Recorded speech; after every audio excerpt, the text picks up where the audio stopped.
sleep hygiene is a thing that is really important to get to sleep, and the idea is it's that you don't do activities that are going to stimulate your brain just before you go into bed, basically. Yeah, so a deliberate period of wind down Yeah. leading up to getting a deep sleep. So you avoid watching telly in bed. Bed tellies. Like the worst thing in the world would be to watch a horror movie Or drinking coffee, in bed. checking Twitter. Yeah. So just 180 degrees from that, and Yeah. So it's that deliberate wind down so that you can get a great night's sleep, so that you can then be replenished and recharged.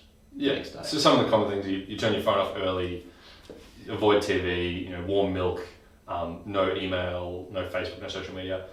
Fiction is really good, fiction or meditation, like just something to take your mind away from your stress to something that doesn't matter. Yeah.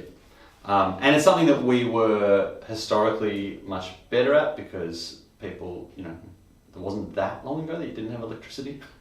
Yeah.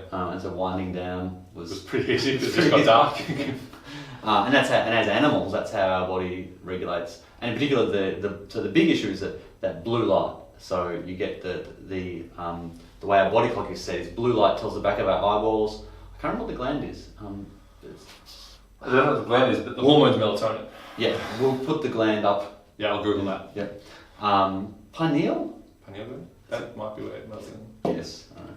But anyway, a little gland that it's basically your internal body clock that's set by blue light. Yeah, and so the sun, UV, is quite blue light. So the sun comes up, wakes us up. Yeah. And we're good to go. And I think it's about this. I think it's about the skies. It's just that the skies are blue when the sun's up, and that just tells us. Yep. Yeah. And screens are full of all the screens that we use in our life are full of blue light. Yeah, so that's how they become so bright. Yeah. It's blue light. It's not exactly like sunlight, but it closely simulates it.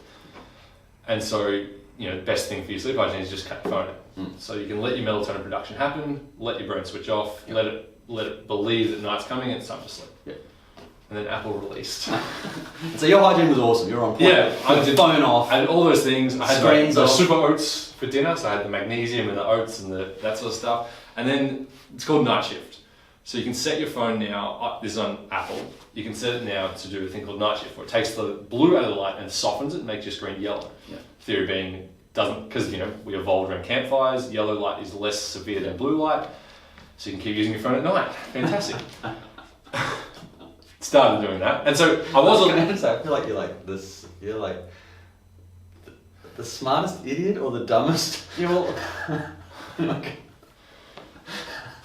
Dumbest smart guy. And so, let's get there though. So, I used to be allergic to blue light, and everything was off 9:15, 9:30, in bed by 10, 10:30, had that hour gap, it was perfect. Yellow light's I can just check. I can just check my Snapchat, I can just check Instagram, I can just check Facebook. And so, what I forgot about, the blue light wasn't there, but the stresses were there, and the future state thinking was there. So fun. So, even though I wasn't getting the blue light, I was still getting all that anticipation. Yeah, you were still plugging in and connecting. You were just plugging in with sunglasses on. You were just checking your emails with sunglasses, basically. Yeah, and so that future state thinking fires up the brain and gets everything going. It's just a bit of a silly mistake.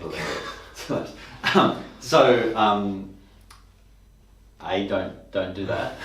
Yeah, don't use night shift. It's a ruse. It's a trap. And I think don't throw the baby with the bathwater. Night shift is probably a good thing to prompt, because when you see it change, it should be a prompt to go, I should be thinking about turning this off soon. Yeah. So I still got my set to start at 9, and I was trying to avoid it. Don't use it as carte blanche to be checking all the time.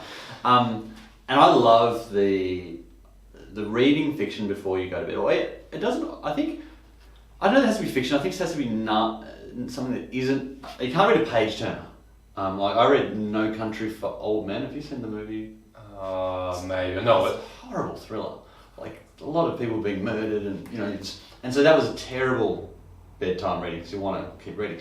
But Jeffrey Blaney's History of the World, it's the history of the entirety of history, and it's kind of it'll still be there tomorrow. It's so removed that it's interesting, but not getting you up. Yeah. And so I've read that twice now as a going to sleep thing. Yeah. Yeah. What else about sleep? I think I know. So we're very across the physiological components. A lack of sleep Adrenaline fires up. Cortisol stays higher. Adrenaline comes in to keep you up. Cortisol's like its best friend. It comes up. So you now got a stress hormone that's linked to cancer. And it's just generally, and it's a catabolic, so linked to cancer and burns muscle. Burns muscle and also stores fat. Yeah. Like it puts your body in survival mode where it's like, hold on to all the fat stores, Yes. break down the muscle for energy, stress.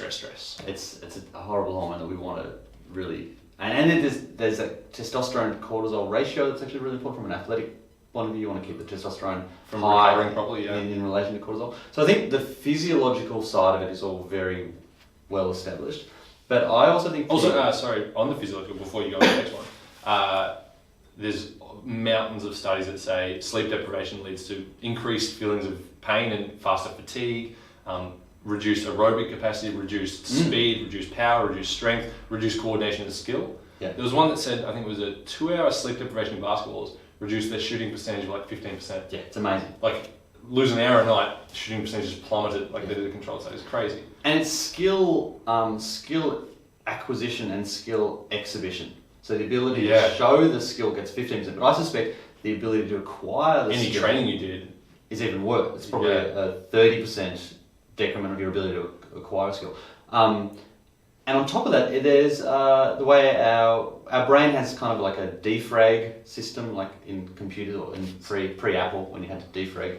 So we were doing that, the oldie days. Which is basically just taking all the files that have become scattered and putting them back together. And that's what your brain does with your memories when you're asleep, particularly in REM sleep. Yes, REM is the key. Yeah, and so getting that is also massively beneficial just from a study point of view, life point of view, just to make sure that your memories have been locked down nicely. So it's a big deal that I think it's like a missing vitamin. Oh yeah, it's the missing vitamin. That most people don't get right. People are underhydrated, I think is the other thing, but underslept. So you said underhydrated on that. Grab some water. And juniors are just rubbish at it. They've got training at 6 a.m, they've got games at 10 p.m, and they don't... It's possible to get enough sleep in there if you get the quality. Like, quantity of sleep is one thing, but the quality is also massive. And our juniors are just rubbish at quality. They're on Facebook all day, they're on Instagram, they're constantly plugged in, they never let themselves properly unwind, and so their sleep is just not good. It's not as good as it should be. And you've got people getting great results, progressing well, but you think, wow, imagine if you could take that to the next level. Imagine if you've got 8 hours sleep. Actually really, you need something like AMP, is it electromagnetic pulse? It's like, in science fiction movies where they do a thing that kind of cripples the space station. You need that for your house, like the parents. Ocean's 11, Ocean's 12. Okay. Where like a master switch where the parents just go like at 10 o'clock and just Wi-Fi shuts down. Yeah. So big takeaways. There's a bit of a waffle here as well. Yeah. Big takeaways for kids. Blue light. Yeah. If you kids and humans, people under 60. Blue light. Yeah. If you can just cut the blue light and the things associated with blue light, like the social medias and the exciting TV and the movies and the stuff that's going to keep your brain active and awake, cut those guys out. Get a good sleep routine, so it's regular-ish time to bed. Yeah, we didn't enjoy it. So that Pavlov's dog idea. So Dr. Timothy Sharp wrote a book. Sleep. We'll find the link. Sleep something. He founded the Sydney Sleep School, and he talked about treat yourself like Pavlov's dog, where you're creating a stimulus that creates an expectation of sleep. So, if you wear sleep goggles, it's like you put them on, your body goes, it's sleep time now. And I think and that's what we do with kids, reading them. I read my kids a book before bed, and it's like, okay, this is the routine. The book triggers the brain to think about something. Okay, it's off to bedtime now, and that's a game changer. For me, it's oats. Oats trigger for me. Yeah. Cool. I think that's it. Yeah. Blue light, routine. Blue light, good routine, get your minimum. Yeah. Oh, sorry. And don't chase too much sleep. Like, you get people who are getting terrible sleep and like, I'm sleeping 11 hours a night, but I can't get to sleep properly. It's like, you're probably getting too much, and therefore your body's getting really inefficient. So sleeping badly. Yeah. So the sleep school, Timothy Sharp's thing, they do sleep restriction therapy where they cut you back down to 6.5. And then every day go out by a quarter of an hour to find what your appropriate... So for a junior, that might be 9 hours. For me, I'm 42. If I try and sleep for more than 7.5, it doesn't work. I get crappy sleep. So I know that 7.5 is my sweet spot. And for me, I'm 25. It's about 8.5. 8 to 8.5. It's becoming shorter though over the course of this year. It seems to be good. It used to be 9. Now it's starting to be 25. You turn the corner. I'm over the hill.